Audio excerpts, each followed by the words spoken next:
Hey everybody, this is Savannah Sanchez from The Social Savannah. Really excited to be here today to talk all about TikTok media buying and ad creative strategies. So, who am I? Who is The Social Savannah? I started my business, The Social Savannah, in 2020. I actually started as a media buyer. My background is in media buying. I worked at an agency called Common Thread Collective, where I led the Facebook and Snapchat media buying teams. In 2020, I decided to go off on my own and essentially become a paid social freelancer, work with brands directly on their media buying. I really started leaning into TikTok in April of 2020, was one of the very early adopters of that platform. And I've helped multiple brands scale on TikTok from that time. I've also really had a heavy emphasis on the creative portion. That's something in the last couple of years, especially since iOS 14, that has become just so critical, is having really great creatives for TikTok. So I've been building out my creative team to provide really great ad creatives, as you can see on the screen, for a multitude of clients like Athletic Greens, Farmer's Dog, Revolve, Dr. Squatch, just to name a few.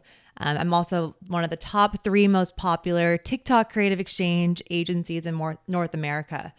So I've been able to work with over 200 brands on their TikTok ad creatives.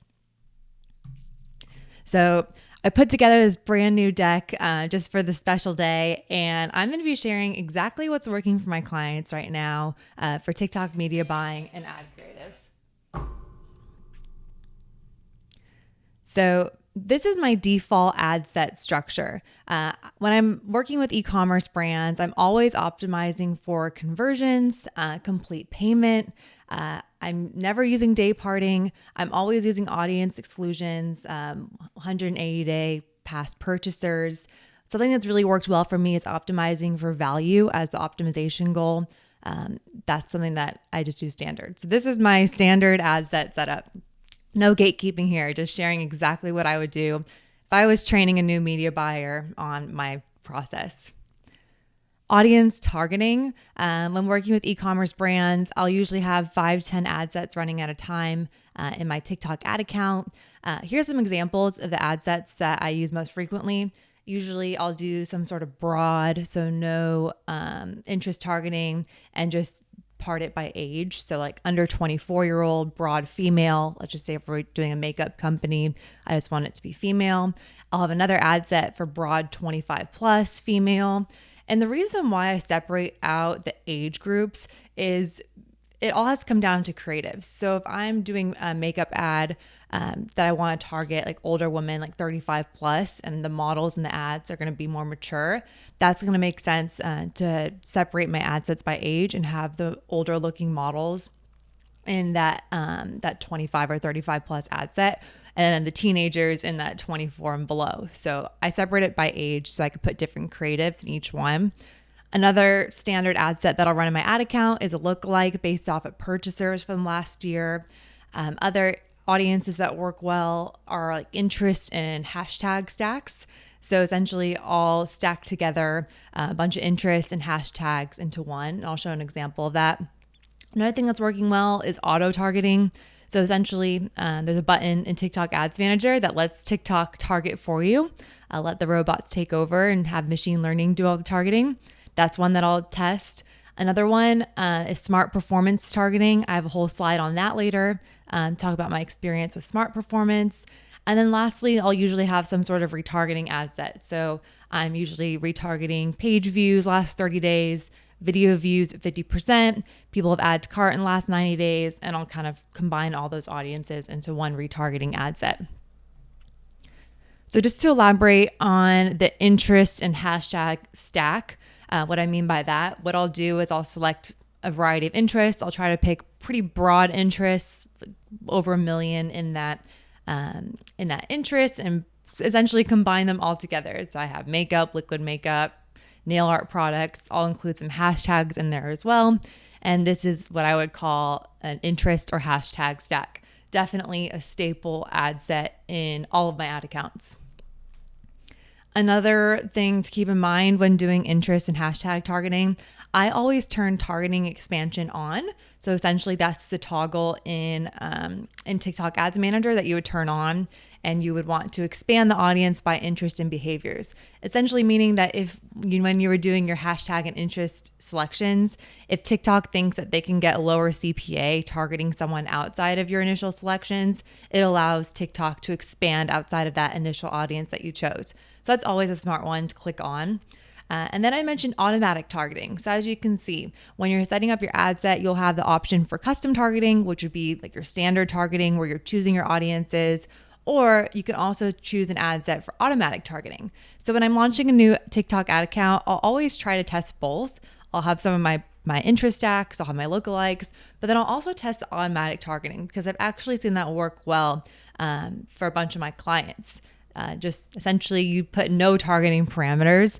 I would say if your product is really niche specific, that's probably going to work less well. But if you have a pretty broad appeal product, then automatic targeting can work really well for you because TikTok will essentially try testing it on a lot of groups of people and then learn from the data of who's purchasing, of who to show the ad to next. So a few things that I think are worth testing. Number one is smart performance. So on Twitter, I've kind of been going back and forth of I've been testing smart performance. I've been liking it. I haven't been liking it. But for a few clients of mine, I've actually seen it work really well. For some, it's been a flop. Some, it's really well. So I can't say it's worked really well across the board, but when it works, it does work. So it's something that I'm testing for all my clients. It's brand new to TikTok. Essentially, when you're setting up your campaign type, you'll see this toggle for smart performance campaign. And you don't choose any targeting, again, relying on TikTok's machine learning to do all the targeting for you. But what's really cool about it and why I think it works so well is that you can upload up to 30 video variants into the ad set and up to 5 text variations. And TikTok will test all of those different combinations of videos and text that you provide it and see which combination performs best for that audience and continue to optimize. So I just gave a little example. You can upload 7 videos. So if you have 7 really great UGC videos in your ad account, you want to try consolidating everything into one smart performance campaign, add a few text options. We never know exactly what's going to work. So always try a few different options. And essentially TikTok will do that work for you of doing the testing and then figuring out which copy variation is the best. So smart performance campaign, one of the biggest benefits is just it's very easy to manage since there's no media buying involved. You're letting TikTok do all of the targeting and the optimizations. You're just uploading your videos and your text, which is pretty cool. So definitely worth testing, something that I've been testing a lot in the last month. Here's another thing that I've been testing a lot that I would definitely recommend is these display cards. So essentially, when your ad pops up, you can choose the duration of when the sticker comes up and you can add your call to action, a discount. And what's cool is that you don't even have to create your own graphic and upload it.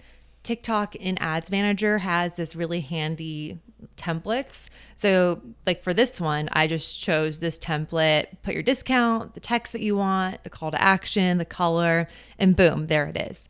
So been seeing these display cards work really well, especially when I find a creative that works, like a video that I've seen work really well. Kind of my next step in optimizations is, okay, let me test it with a display card.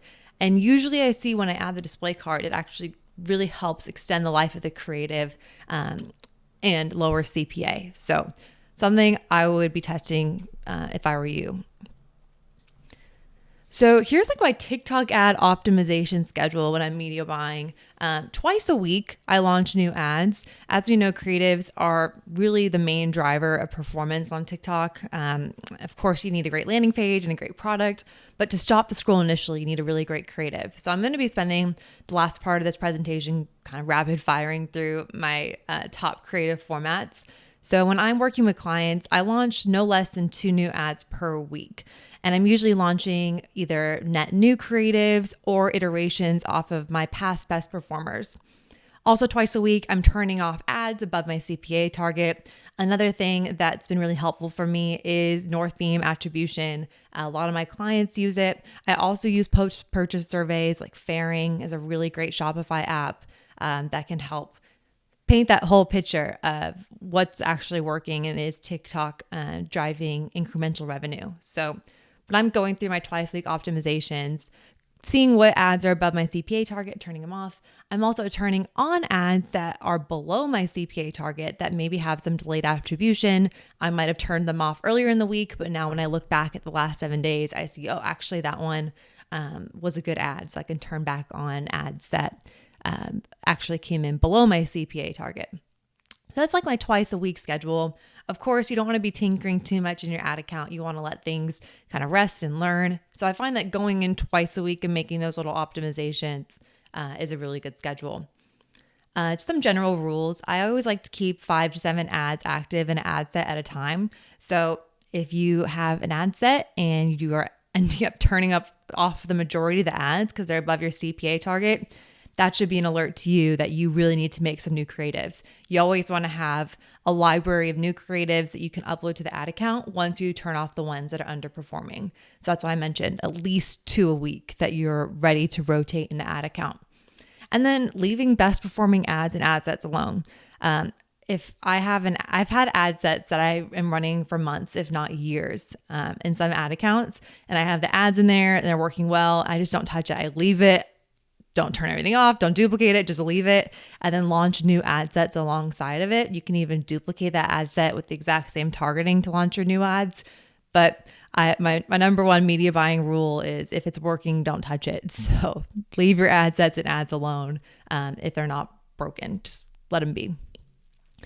So let's go through some top ad creatives on TikTok. So really what you should be focusing on is the ad creative portion. That's why for my business, I work closely with e-commerce brands to provide them new creatives each week because I know that's really the biggest differentiation that I can provide.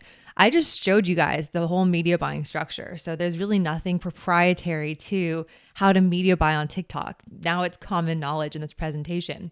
But really the secret sauce is making those creatives that can stop the scroll and convert. And that's where I really specialize in. So I'm going to be sharing some really great ad formats that you can copy for your ad account. So out of all the examples I'm sharing, this is the only one that I didn't create, but I wanted to include because I saw it last week and I thought it was absolutely genius. So essentially what they've done is they've set up a fake podcast. Like this is an actress. I've seen her on a bunch of ads and they're faking a podcast intro.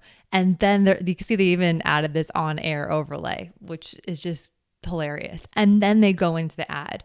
So just by having it on a podcast, even though it's fake, adds that credibility. So that's something I thought was really genius. Another hook that I've seen work well is just saying like, I heard about this on a podcast and I wanted to see if the hype was real. That's been another best performing hook. So all the other ads and presentations are ones that I've made for clients. I'm going to be going through some of my top performing hooks that if I'm working with a new client, these are hooks that I would probably want to test first because they're tried and true.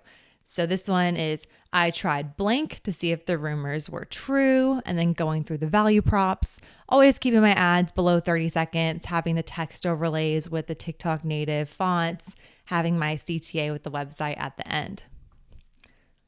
I finally get the hype after trying X. Another best performing hook.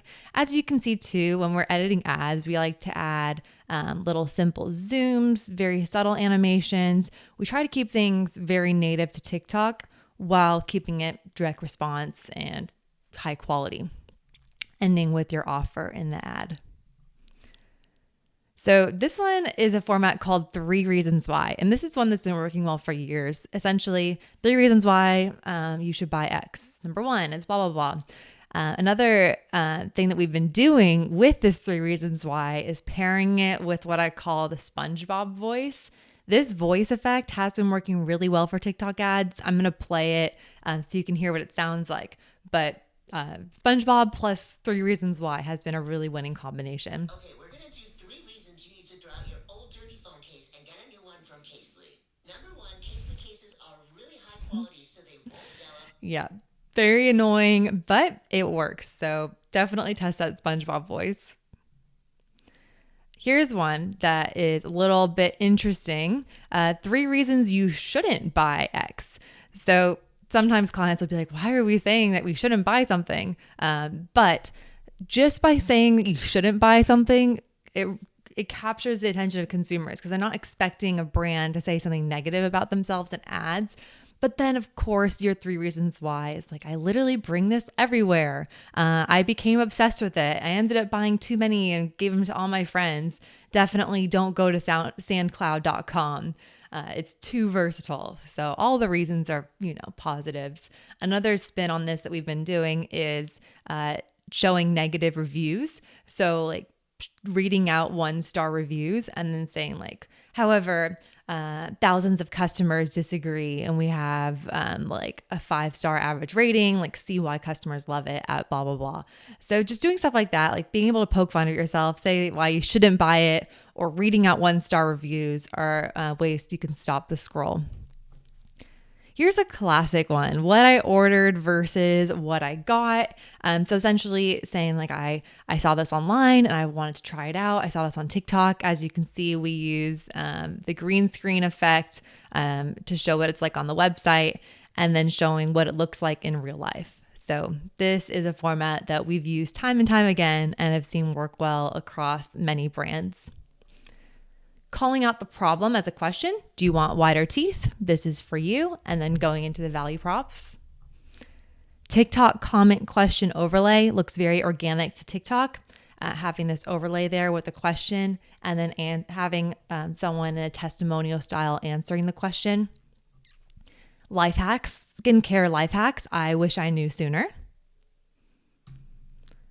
I had no idea I was doing this wrong. So I had no idea I was wearing the wrong sports bra this whole time. So it's almost like having a little bit of a cliffhanger of what the problem is and the solution. Testimonial mashup. So something I do with a lot of my clients is that we'll film with multiple models, especially for clothing, so that you can see what it looks like on different body types, having multiple people say to the camera why they love it. We see that combining multiple models in one ad works really well. TikTok made me buy it. Another classic hook that we've seen work well time and time again. It's still working even years later. So that's one that we also refer back to. Similarly, top TikTok shopping finds, even green screening the actual TikTok profile of the brand. So talk TikTok Shines, Profit Edition, and then going into the value props. Gift ideas you'll actually love. Shout out to the Ridge Wallet. Are the reviews actually true? And then screen recording over the reviews on the website and then sharing our personal experience with the product. So I hope you enjoyed some of these ad examples. Like I said, I create brand new ads for e-commerce clients each week. If you want to check out more examples for inspiration, I have my full portfolio online at thesocialsavannah.com. If you like the media buying portion of this, I do have a TikTok ads course and a private Facebook group for those TikTok ads course students to ask me questions. You'll have lifetime access. It's constantly updated with new information. And so you can get that at this bit.ly/TikToksmartmarketer.com. And you even get $100 off just for signing up with this link.